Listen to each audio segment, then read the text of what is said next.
Hello students, in the previous class we have discussed the MTP or the medical termination of pregnancy in detail.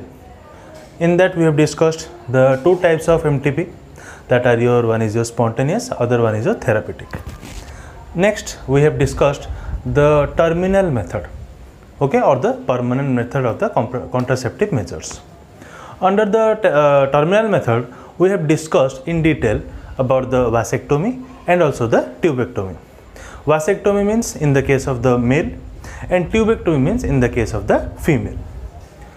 So as of now we have completely discussed the contraceptive measures. Those were the spacing method and the terminal method.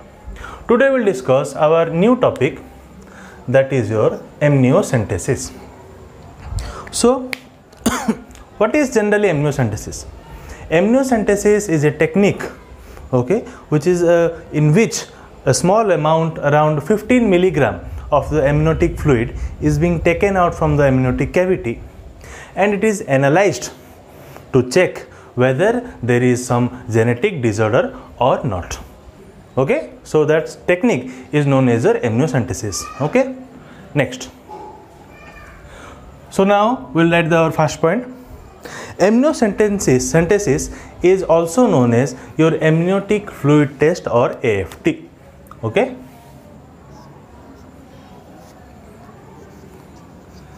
amniocentesis, or we can say amniotic fluid test or simply AFT.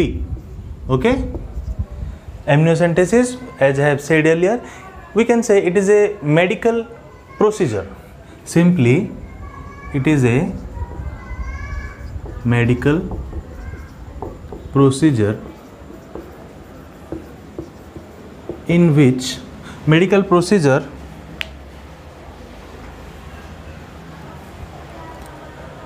used during the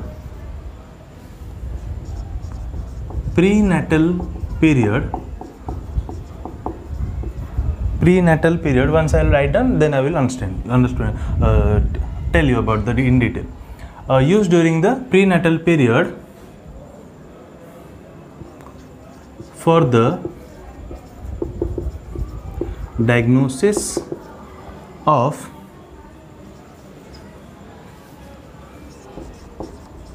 chromosomal abnormality and fetal infections, okay, in which small part of amniotic fluid is removed from the amniotic sac or cavity. Amniotic sac, from the amniotic sac simply. Okay, amniotic sac and sampled, and we can say and sampled or analyzed. Okay, so the amniocentesis, it is a medical, we can say it is simply a medical procedure used during the prenatal period. Okay, prenatal means before birth. Obviously the before birth we are testing the genetic abnormality of the fetus. Okay, so it is checked during the prenatal period for diagnosis, means to check if there is some chromosomal abnormality or not, or we can also check various fetal infection, in which I have said earlier a small part of amniotic fluid is removed from the amniotic sac or taken from the amniotic cavity and it is sampled or analyzed. Okay, so our next point is the amniotic fluid consists of various fetal cells or fetal tissue. Amniotic fluid, amniotic fluid consists of fetal tissues. Okay, this point we have studied in the case of the extraembryonic membrane. Okay, so obviously the amniotic fluid consists of fetal tissues. Next point, the tissue is being separated, okay, and the chromosomes from the cells are being karyotyped. Karyotyped means what? It is a technique by which we can, under which we can study the photocopy of the chromosome to check whether there are any chromosomal abnormality or not. So your next step is the tissues are separated and the chromosomes from the cell are karyotyped. Karyotype means it is a technique under which we can study the chromosome, by which we can know whether there are any chromosomal abnormality or not. Okay, so the amniotic fluid consists of fetal tissue and the tissues are separated. After that, the tissues are being separated, okay, and the chromosomes from the cell are karyotyped. Okay, so these are your steps, please note down.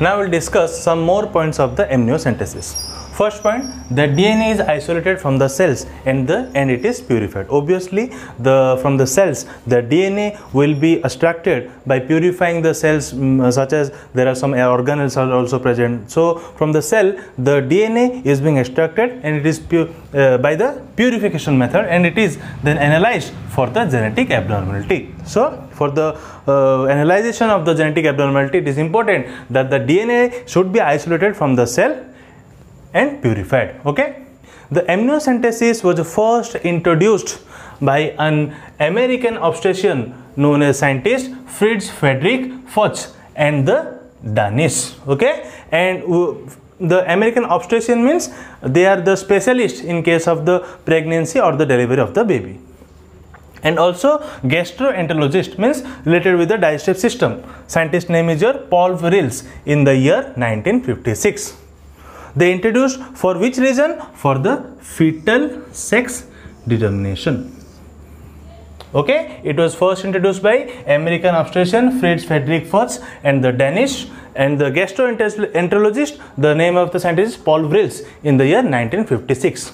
And they introduced this technique for the determination of the sex. Okay, or we can say for fetal sex determination. And another technique is also present which is similar to the amniocentesis. It is known as your chorionic villus sampling, or it is also known as CVS. It is also help in diagnosing the problems of the fetus. Okay, chorionic villus sampling, which is also used for the diagnosis of the fetus, problems of the fetus. CVS or the chorionic villus sampling was first performed by the Italian biologist known as Giuseppe Simoni in the year 1983. Okay, so these are your some points. The first point is your DNA is isolated from the cells and it is purified, by which the genetic abnormality can be checked. Then the amniocentesis was first introduced by the American obstetrician. Obstetrician means these are the specialists which deals with the parturition or the pregnancy. So, name of the scientists are Fritz Friedrich Fuchs and Danish, and the gastroenterologist whose scientist name is Paul Rills. Okay, Paul Rills, who was a gastroenterologist in the year 1956 for the fetal sex determination. Another technique is also present which is similar to the amniocentesis. It is known as the chorionic villus sampling, which is also used for the diagnosis of the fetal problems. And the CVS or the chorionic villus sampling was first performed by the Italian biologist called Giuseppe Simoni in the year 1983. Okay, please note down the points.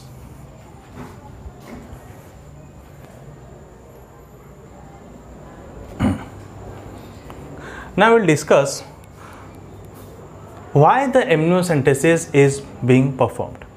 Amniocentesis is being performed for finding out the following things we will discuss. First one, if whether the baby's lung is mature enough for the birth. Baby's lungs are mature enough for birth. Okay. By the help of amniocentesis, as we can check the the abnormalities present in the fetus, so we can also check whether the lungs are mature enough for birth or it can have some complication. Okay, so the first point is baby's lungs are mature enough for the birth. Second point is your evolution of various fetal infection or abnormality in the case of the baby. Evolution of fetal infection or abnormality. Okay.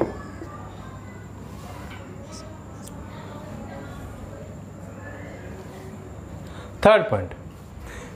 In some, okay, second point you understood, it is obviously helpful for the various, for knowing or for detecting various fetal abnormality or the infection.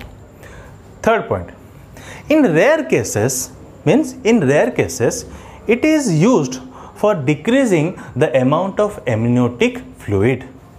In rare cases,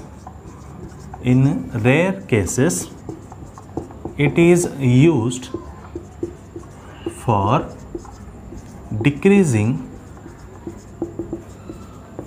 the amount of amniotic fluid. Okay, means for example, if the amount of amniotic fluid is above normal, or we can say above optimum, so in that case, consulting the doctor, he extracts, obviously amniocentesis means what? Removing of some amount of amniotic fluid, and then we analyze that. But it is in some cases, in rare cases, it is also used for decreasing. Obviously, if we will remove some amount of amniotic fluid, then obviously the amount amniotic fluid will decrease, the quantity will decrease. But it is intentionally removed for decreasing the amount of amniotic fluid by the consultants of the doctor, if the required amount of amniotic fluid is above normal or above optimum. So third point is, in rare cases, it is used for decreasing the amount of amniotic fluid. Next point, it is used for detecting various chromosomal abnormality. Okay, chromosomal abnormality. It is used for detecting various chromosomal abnormalities, such as, three examples we will discuss. First one is your Down syndrome,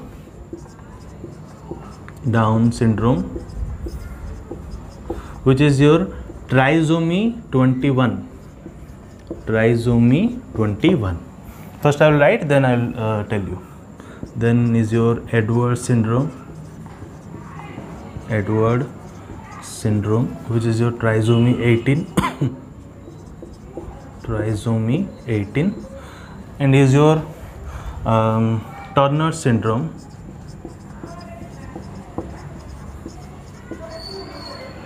which is known as your monosomy XO. Okay, I'll tell you. It is used for, obviously we know it is used for detecting the chromosomal abnormality. Some example we will discuss. These all example we will discuss later on in the genetics in detail. Now I am telling just introduction portion, such as Down syndrome trisomy 21. As we know, humans consist of 23 pairs of chromosome, means 23 pair means 46 number of chromosomes.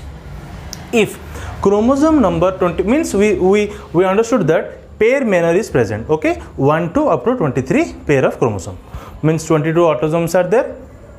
Okay, and 1 pair of sex chromosome. So if the number 21 number chromosome, obviously they are in pair. If one extra chromosome is present, obviously then in that point 3 chromosomes are present. In case of 2 there are 3 chromosomes, so that is why it is called trisomy 21.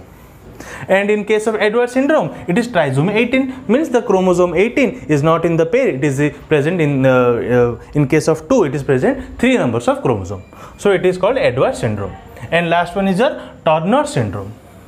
In this case, one sex chromosome is absent, that is why it is called XO or X0. 0 means it is absent. Okay, one sex chromosome is absent. So in detail we will read in our genetics in detail, but now as of now you just remind the terms such as Down syndrome means trisomy 21, Edwards syndrome means trisomy 18, Turner syndrome means monosomy XO. Okay, so amniocentesis is why required? So first point, if the baby's lungs are mature enough for birth. Second point, if there is any illness or abnormality, add 1 point, abnormality, infection or illness, okay, to the child, to the fetus. In rare cases it is also used, as I said, for decreasing the amniotic fluid. It is also helpful for detection of various chromosome abnormality such as Down syndrome, Edwards syndrome and Turner syndrome. Okay, please note down. There are some more points we will discuss. Note down.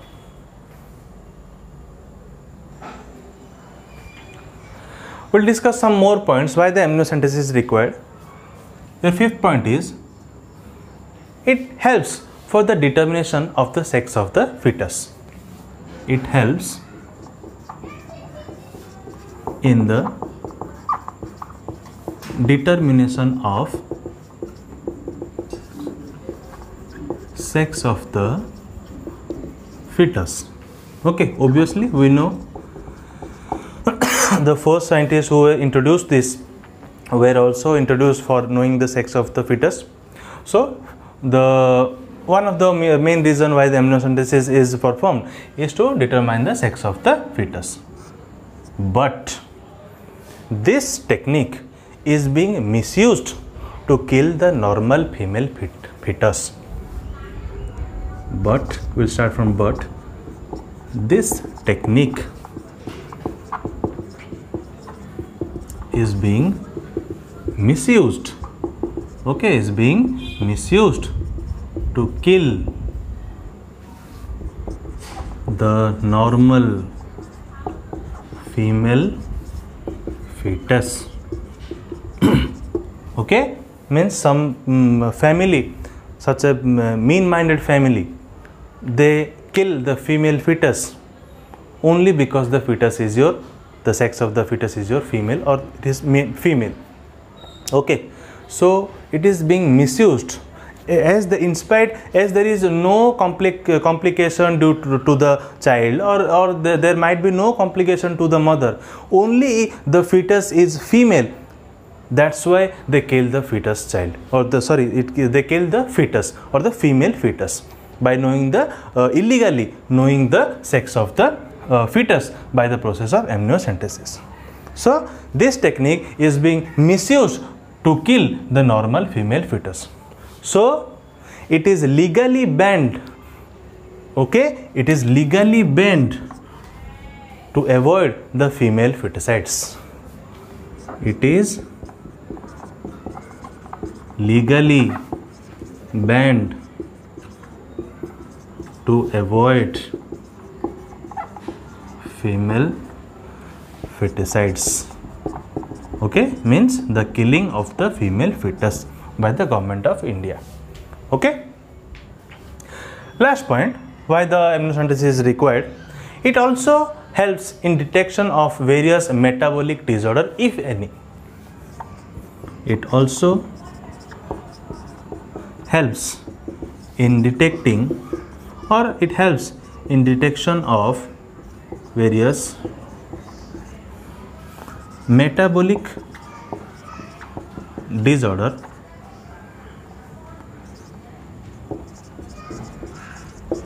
if any, in case of the fetus. Obviously we are discussing all the points about the fetus.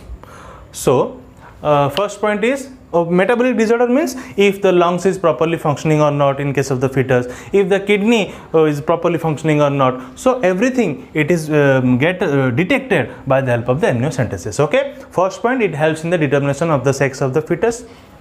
Second point, it being misused to kill the normal female fetus. Third point, it is legally banned to avoid the female feticides, means the killing of the female fetus. Last point, it also helps in detection of the various metabolic disorder, means such as, for example, lungs are properly functioning or not, kidney is properly functioning or not, etc. Okay, please note down.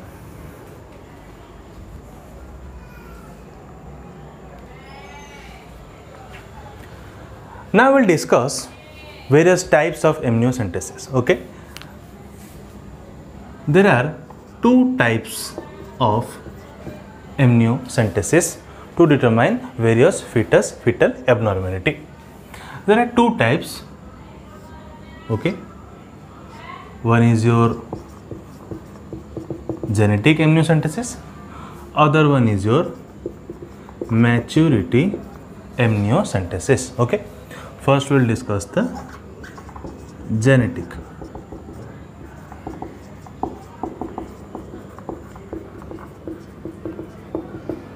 So, in which case the genetic amniocentesis is being done? As the name suggests, it would be related to the genetic. First point, a prenatal screening. Okay, a prenatal screening is a positive result. A prenatal screening is a positive result, means if in the case of the pregnant lady, if the blood of the mother is being taken and it is diagnosed and it is found that there are some abnormality present in the in case of mother, so in that case prenatal. Okay, so in that case also, if it is some positive result, then also we should suspect that if the mother is being infected with that abnormality, there are also chances that the fetus will be also affected by the same abnormality. So to test that, we do the genetic amniocentesis. Okay, first point, in the prenatal means before birth, a prenatal skin, if it is a positive result, then we go for the genetic amniocentesis. Second point,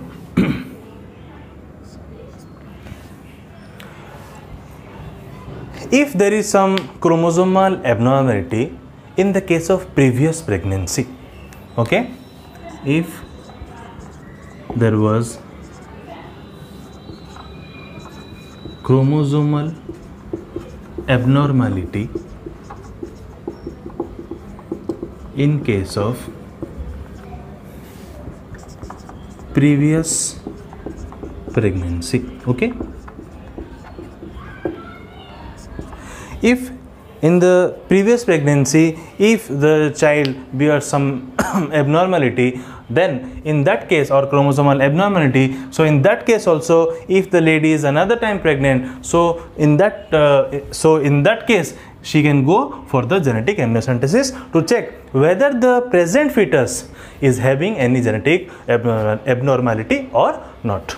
So your third point is, if the age of the mother is 35 or above and at that time she is getting pregnant, so in that case also she can go for the genetic amniocentesis. If the mother's age is 35 or above, in that case also she can go for if she gets pregnant, she can go for the genetic amniocentesis to check whether there are some chromosomal abnormality or not. Last point, if the family history consists of some genetic or chromosomal abnormality, or the carrier partner is carrying some genetic conditions or genetic abnormality, then also they can go for the genetic amniocentesis, means the family history have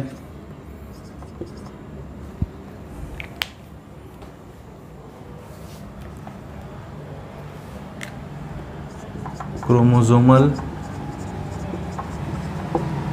abnormality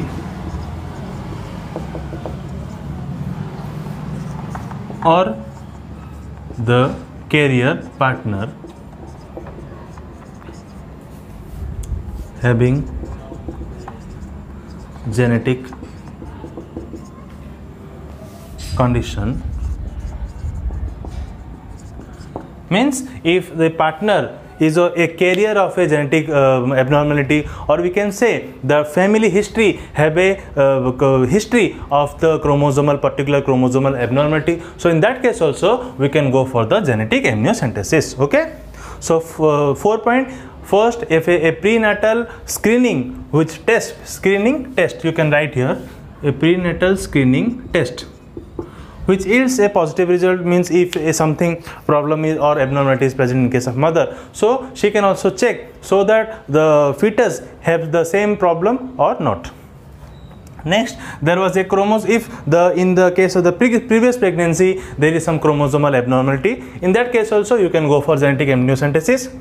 And third point, if the if the mother's age is 35 or above, and the last one is if the family history have some chromosomal abnormality or the carrier partner is present having or carrying the particular genetic abnormality, in that case we can go for the genetic amniocentesis.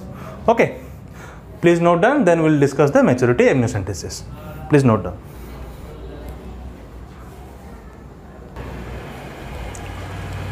So the next one is your maturity amniocentesis. First we have discussed the genetic, now is your maturity amniocentesis. The maturity amniocentesis is done generally during the premature delivery. I am reading out. This type of amniocentesis is done only when the premature delivery takes place either through the induction or the C-section, means by the help of some surgery if the delivery is being done, and it is done premature birth, means if the baby is about to born before to the date of the delivery, then in that case to check whether there is some amount of complication in the pregnancy, the maturity amniocentesis technique is being used. The next point, on safety grounds, second trimester amniocentesis has been found to be comparatively safer than the early amniocentesis, means if the amniocentesis is being done after the second trimester of the pregnancy, then it is quite much safe than it is compared to the early amniocentesis. So we can say there are 2 points. First point is if in the case of the premature birth or the delivery due to surgery, and to check to whether there are some complications are there or not, so in that case we can go for the maturity amniocentesis. And the amniocentesis is quite safer in case of the second trimester of the pregnancy as compared to the early amniocentesis. Okay, please note down.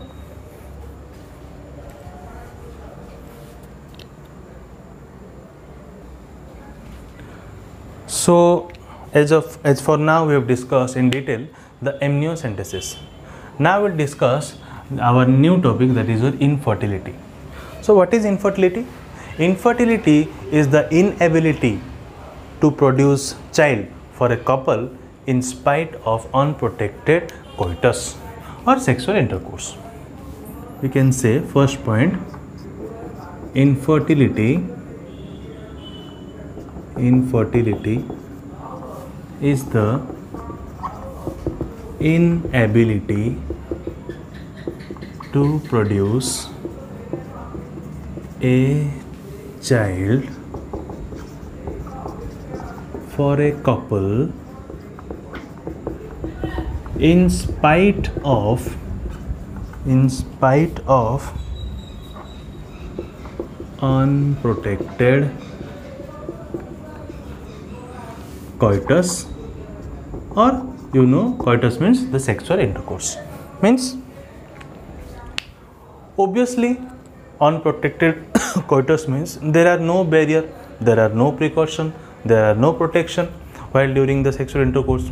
Means if in spite of the not using the precaution, the couples did not get a child, or they did not have a child, then that inability of the couple is known as your infertility. Okay. So second point is, what could be the reasons for the infertility? The infertility may be due to the physical. Okay, infertility may be physical. It may be due to congenital, or also due to the drugs, or also it may be psychologically. It may be physical, congenital means various genetical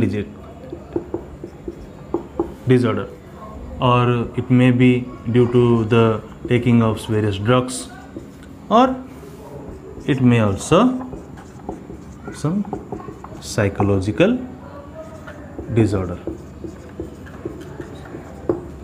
Okay, it may be physical disorder, congenital disorder means genetic disorder due to various takings of various harmful drugs, or it may be due to psychological disorder or due to mental stress.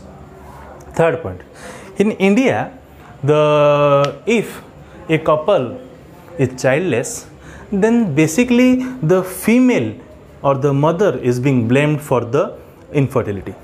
But the truth is that in most cases it is found that the male are responsible for the infertility of the means they can't have child. In that case, the male is the main responsible. Okay, so we can write your next point. In India, if a couple is childless, then generally the female is being blamed. Okay, but in most cases the male is responsible. The male is responsible. Okay, so basically in India, if the couple have no child, then they only blame to the female in backward areas. But by detecting various tests, it is found that in most cases the males are responsible for the infertility. Okay, so please note down the 3 points. Obviously, the first point, infertility is the inability to produce child. Okay, it is the infertility is the inability to produce a child for a couple in spite of unprotected coitus or sexual intercourse. It may be physical, congenital, drugs, or psychological. Sorry, the spelling is this one. The psychological. Okay, please change the spelling. Psychological disorder. So now we'll discuss various risk factors of the infertility. Why the infertility may occur. So these risks are not that these are the compulsory reasons for the infertility. This may or may not be risk, but these are mostly important risk for the infertility. First is your age.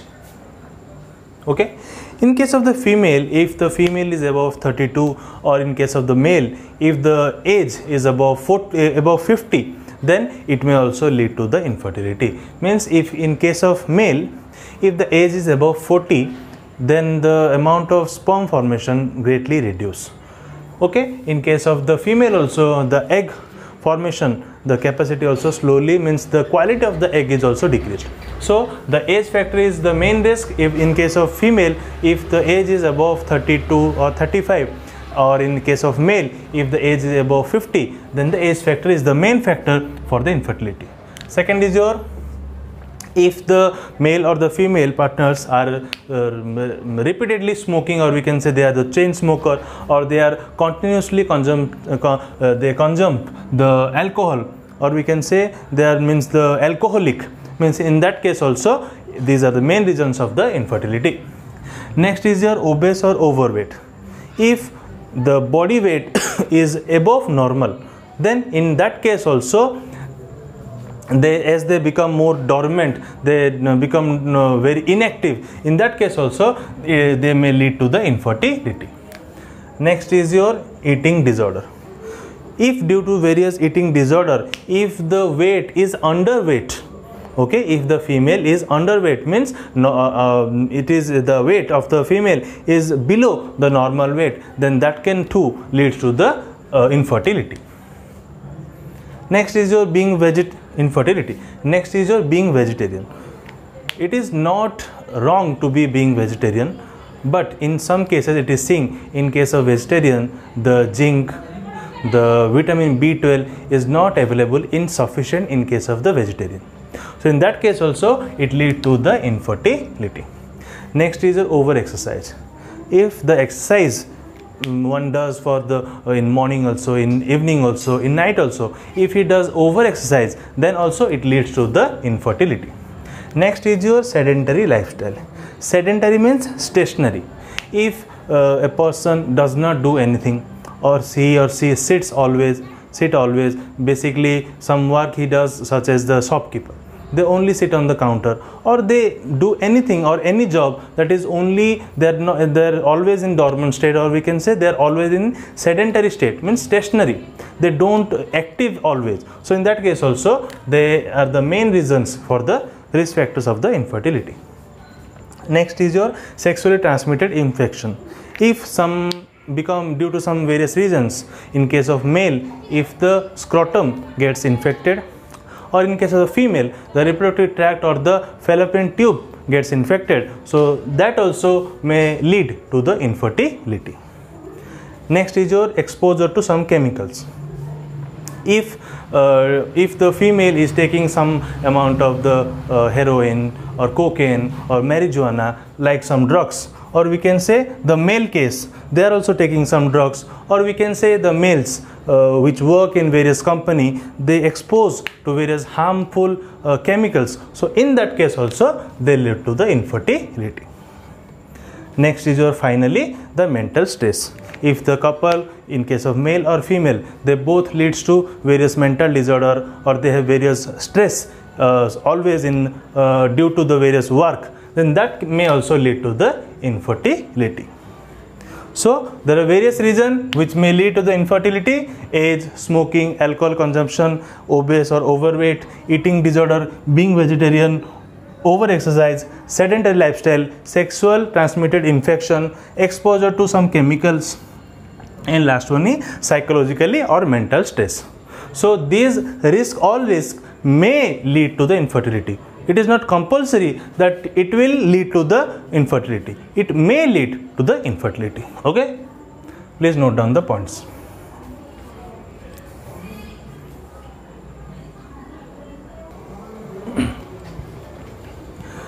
Now we'll discuss various causes of infertility. First we'll discuss is the women. In next class we'll discuss the men.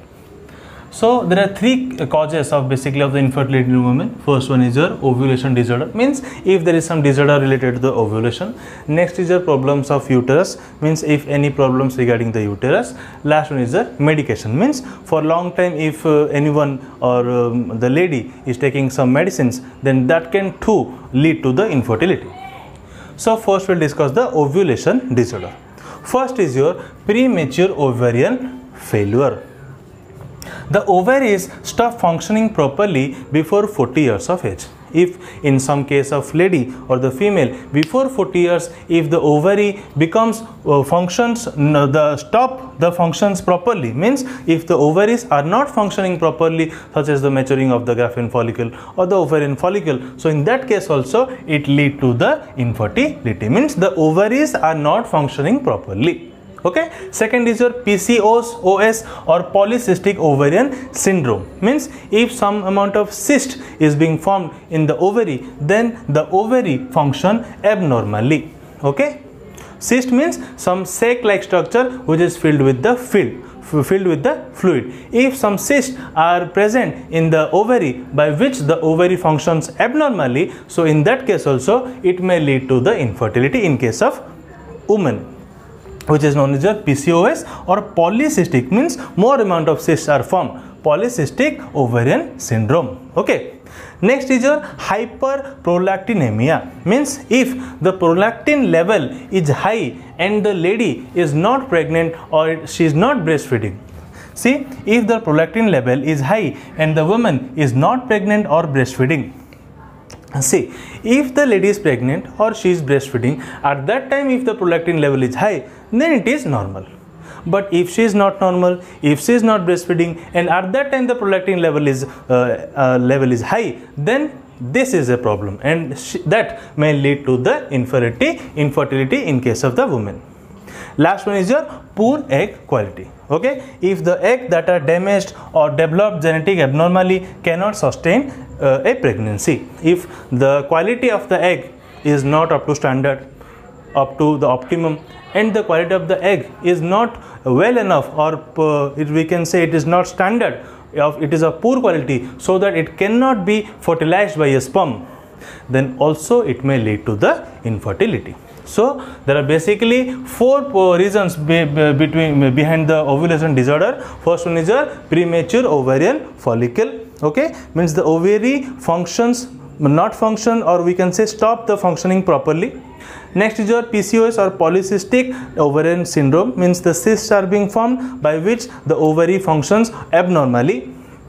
Whereas the hyperprolactinemia means the prolactin level is increased in case of female, whether in that case when she is not pregnant or not breastfeeding. So it is abnormal, which leads to the infertility. Last one, the egg is not up to standard or the poor quality, by which it is not able to fertilize the sperm. So these are all points about under the ovulation disorder. Please note down.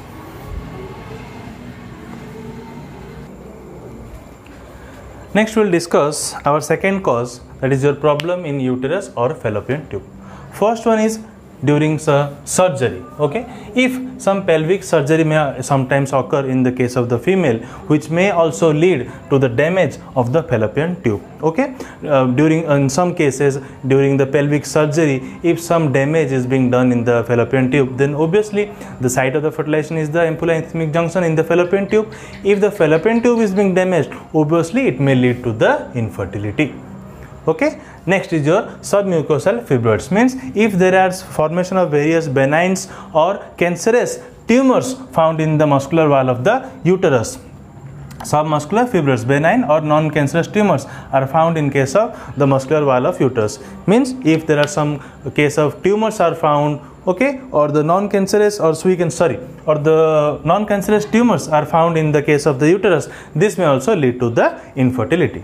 Third is your endometriosis, means the cells that are normally found in the lining of the uterus starts growing elsewhere in the body, means the cells basically which are generally present in the found in the lining of the uterus, but they are now grown in the different part of the body. It may also lead to the infertility.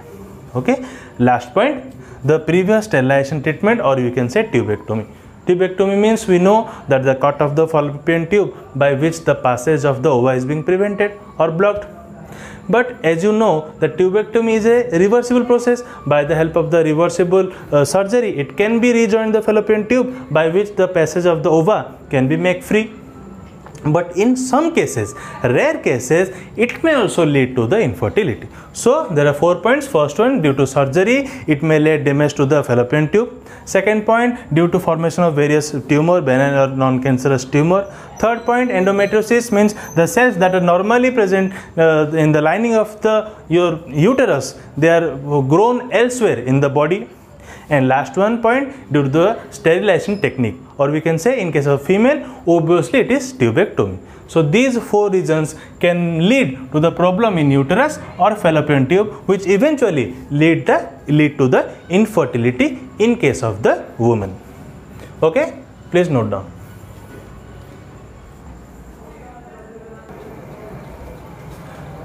Lastly, we will discuss the medication, means if the female is taking some more long time taking some particular medicines, it may also lead to the infertility. So first point is your under the medication, the NSAIDs means non-steroidal anti-inflammatory drugs. If the female is taking some drugs such as aspirin or ibuprofen in a long term, it may also lead to the infertility. They take these medicines to get relief from various pain, or generally from the menstrual pain, or to relieve from the fever also they take these medicines. So if the female take generally from the long time this medicine, then this may also lead to the infertility.